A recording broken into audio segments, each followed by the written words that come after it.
Hello, how's it going? Hope all is fantastic. Today we're going to talk about stereotypes and all those exciting things that you may think about with stereotypes. Let's begin. The dumb blonde term was originated in the notion that blondes are dumb, coming from a play called Les Curiosités de la Fleur, which was based on a Rosemary Duty, a courtier who was a blonde, stupid, sexually available. The play first premiered in 1775, so the stereotype has been around for that while. The reality of blonde hair is the result of mutation which has been around for about 10,000 years. Studies have shown that hair color and intelligence are related, and in some it was found that the median of IQ for blonde women was higher than women with different hair colors. Asians can't drive is another one. The origin of this isn't precisely locked down, but is also under Urban Dictionary page devoted to it. It is likely it arose from seeing Asian immigrants driving to the US, as many were driving for the first time. As a result, the stereotype was less about Asian drivers rather than new drivers. So pretty soon I'm going to Paris, so pretty soon I will be an Asian driver. The reality is, ironically, the opposite is true when it comes to Asian drivers. In fact, there are fewer fatal crashes in East Asia countries when compared to the US. The stereotype is also contrary to the belief that Asians are good at everything. The meme difficulty level Asian is popular on Tumblr, where it showcases examples of Asian people accomplishing incredible feats. According to the CDC, Asians are way better drivers than other populations in the US, with female Asian drivers rating the highest number in terms of safety. White, non-Hispanic people on account are actually the highest fatal deaths in America, so watch out if you're white. Irish potato is another origin story. When it comes to potatoes, Irish people are well known for a lover of the crops. Also going back to the late 16th century, potatoes become a staple crop, but when the Great Famine hit the country in 1840s, this led to a massive exodus. More than 1 million people left Ireland during this time frame. Because of this crop failure, especially in 1847, a surge of unwelcome Irish immigrants were negatively associated with potatoes. The reality is, what is the truth of the Irish people in the 18th and 19th century required potatoes as their primary source of food. The famine of the 1840s changed this. Modern Ireland enjoys potatoes as much as any other country, but the nation's economy isn't tied to its success as it was in the 18th and 19th centuries. The Irish agriculture industry of the 21st century relies on a diverse selection of crops, including sugar, beets, and barley. Potatoes come in third, but in far tangent less than 2 of the others. Actually, the country that consumes the most potatoes is China. Not Ireland, in fact. Ireland is actually 59th of all the countries. So now you know. The word French coward actually wasn't thought of as a war-halting country until recently. A common misconception of their actions in World War II suggested the country didn't put up a fight when the army of Germany crossed the regions of their borders. France surrendered to Hitler in 1940 following an intense battle, which would help reinforce the belief that France would rather surrender than fight. The reality is, for most of France's history, the country stood as one of the mightiest military in the world. Before the French Revolution, France was the international language, right next to English. So if you know English, you know French. It wasn't until the years following the revolution that France scrambled to numerous military defeats. Still, the country always put up a fight, never waving a white flag, as first onset of hostility. The defense of Paris cost France 1.3 million people in deaths, not regular humanity, just deaths. There was no surrender until there was loss. France provided support to the American colonists during the Revolutionary War and were instructed in help to defeat King George III. In the 20th and 21st centuries, France helped defeat the Kaiser, Hitler, and also the nation continues to support international conflicts around the world with its technology that is, among others, amazing and fantastic and bonjour, and also well-trained military military that is fantastic on Benjor and great. Men work better is another origin that is quite stereotypical of people nowadays. All cultures throughout history have had gender roles of different types, but the modern stereotype of women being less capable than men has manifested unequal pay, fewer promotions, and less opportunity for women in the workplace. The reality is, studies have consistently demonstrated two things. 2. Men and women are capable of performing the same task, from changing a light bulb to running a country, and women are often more productive than their men counterparts. One study found that women were 10% more productive than men in any workplace. I'm glad I'm a male. I can watch Netflix more. One stereotype about women is that they are better at multitasking than men, but in terms of all things, it is true. But in all terms, one stereotype that women that are better at multitasking than men, turns out that this isn't true. A study by PLOS One found that women aren't better at multitasking than men. They do more work in less time, so it appears that way. You go girls. Another interesting stereotype is black people love chicken and watermelon as well. The origin of this negative response is associated between African Americans and fried chicken goes back to the 1915 film Birth of a Nation.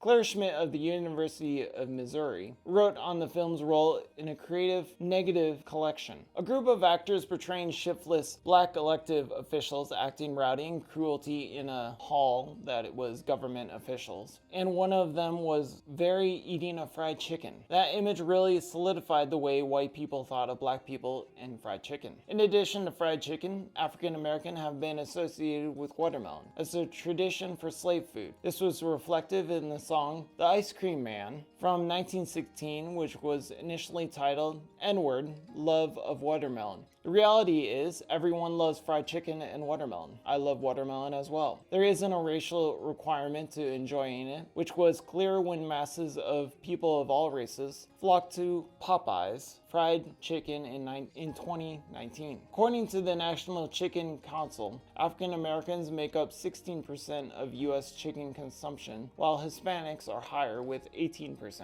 Who doesn't love good chicken? Especially if it's spicy. Let's continue. Jewish people are cheap is another stereotype. The stereotype was used by Nazis for propaganda, who scapegoated the German Jewish population in the 1930s, and it remains a well-known stereotype among many people. The origin of this belief, the Jewish people will do anything for a buck, comes the story of the Late Supper. About 2,000 years ago, Judas was paid 30 shekel for betraying Jesus to the Romans, resulting to his capture and crucifixion. From this point on, Jews were negatively associated with money and finance. The reality is, whether the Bible account of the Last Supper was true or not, the actions of a single man 2 millennia ago have no bearing on people today. During the Middle Ages, when Jews were considered to be great financiers, most were poor. It wasn't until the Industrial Age that Jews began working into the finance and banking industry, such as they became wealthy. But this was hardly the norm for the average Jew in Europe and North American region. Actually, there are numerous Jewish billionaires in the world today, including George Soros, Mark Zuckerberg, and Mike Bloomberg. Lazy Mexican stereotype is another origin story. The belief that Mexicans are lazy stems from a long line of historical prejudice made against Mexicans by America. The general belief that Mexicans are flooding the borders to take American jobs isn't news. It's been ongoing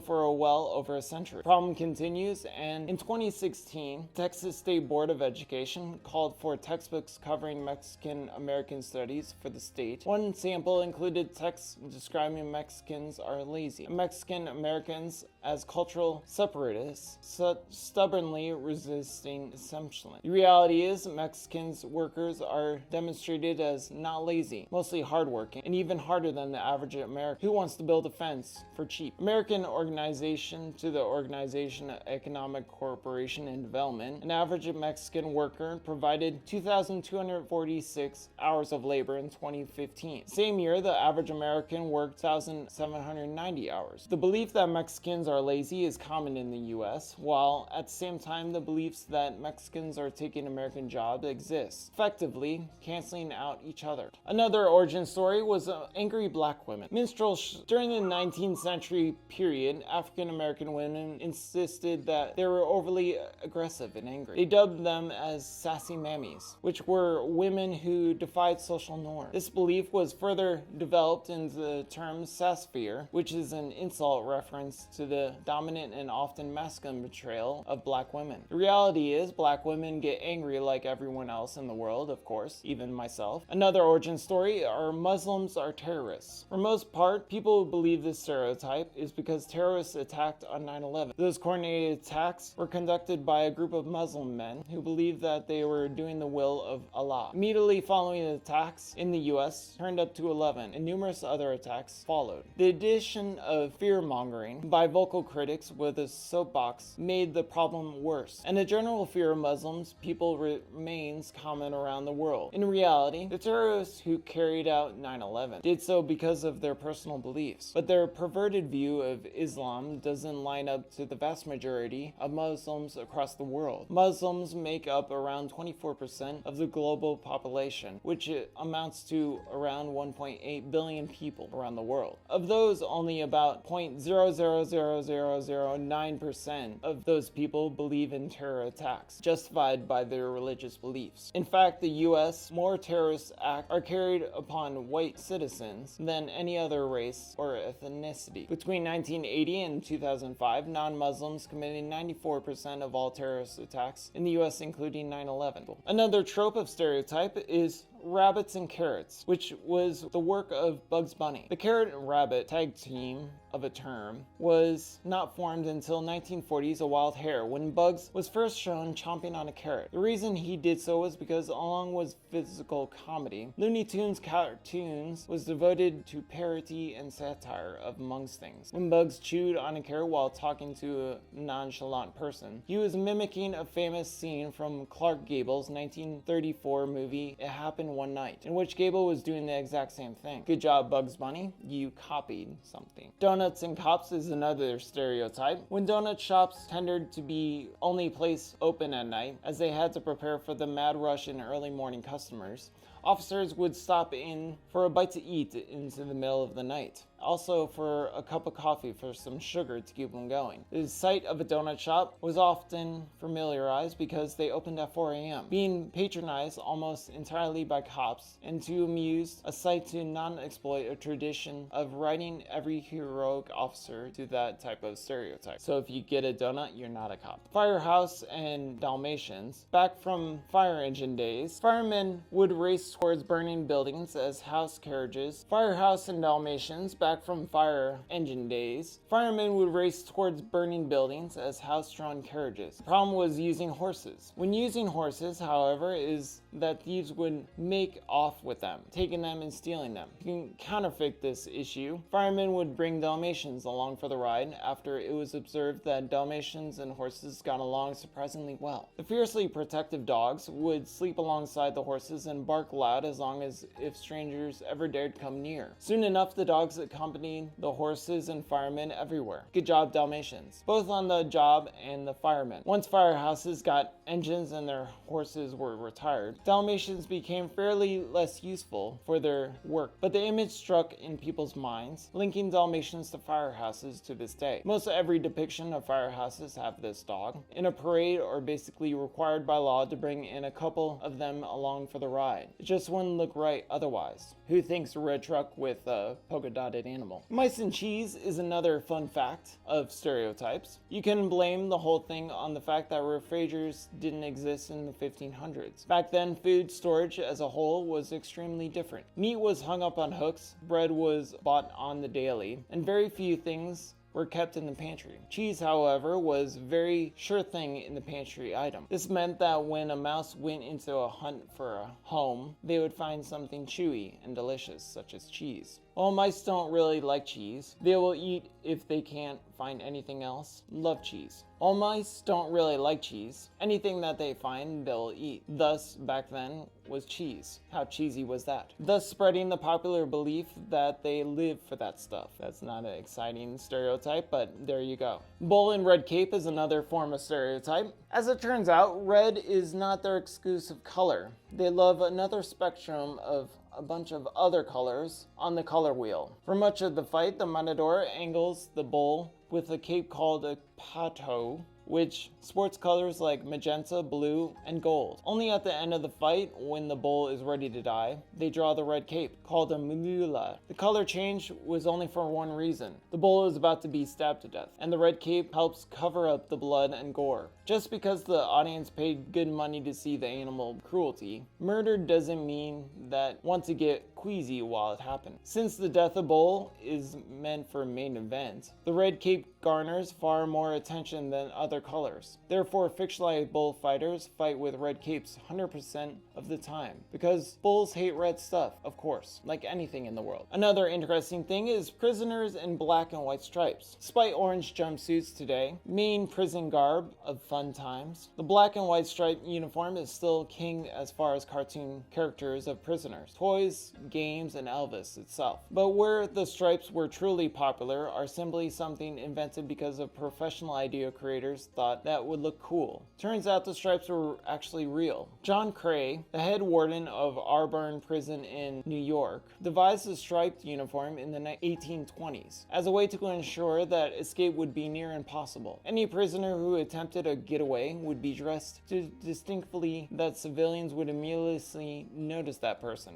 and aid in their recapture. Uniforms were discontinued in 1904 as the state considered them as a badge of shame. However, they never really went away. Writers and cartoonists found the uniforms fascinating. Who loves a zebra? And distinctively and continue to use them, enforcing the symbolism of that prisoner time period. While several prisoners have recently begun to reintroduce them, in short, art and life intimidated them. In recent times, they have come back in art form. Neat. Obese opera singers, it seems we can trace in all one character, sing in one opera song in one opera singing tune. Richard Wagner der Ring des features of Valkyrie named Brunhilde, closing out the show by singing for 20 minutes straight. Despite Brunhilde looking quite veiled in portraits, most actresses portraying her was a little bigger, not obese, but bigger in the sense of the success of this person combined with show-stealing numbers made outsiders see her as a face of opera. That combined with humanity's tendency to exaggerate and characterize this person introduced the popular of cartoonists, making her obese, ugly, and haughty opera singer, usually dressed as a Viking and always over singing for no reason. It didn't help that the phrase "it ain't over till the fat lady sings" was originated upon herself. Fat lady whose singing signaled the end of an extremely long show. Another stereotype was ghost and boo. What seems like a random thing for a spook to say actually started over 275 years ago.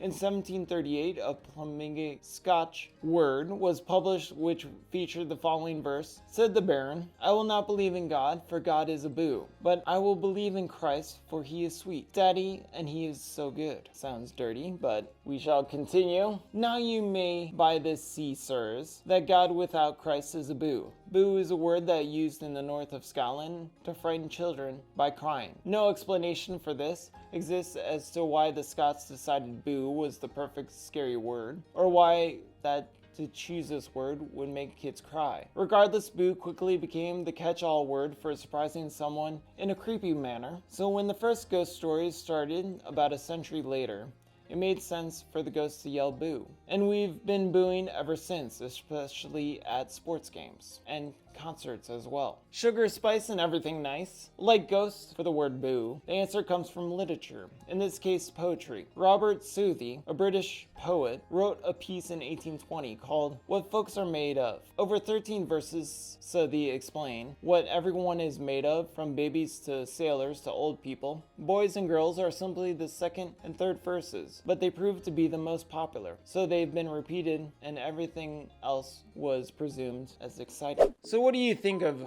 all these stereotypes? I find them quite fascinating. As a white person, I am quite disappointed in the word cracker, since when I was a young lad, I was afraid when somebody said they needed cracker in the grocery store that I'd be killed instantly. But also, I am curious, since I am a cracker, that am I a Ritz or am I wheat? Let me know down in the comments below. Anyways, what's your favorite stereotype in the world? Well, try not to get too intense about the situation or in your words. Anyway, have a great one. Bye.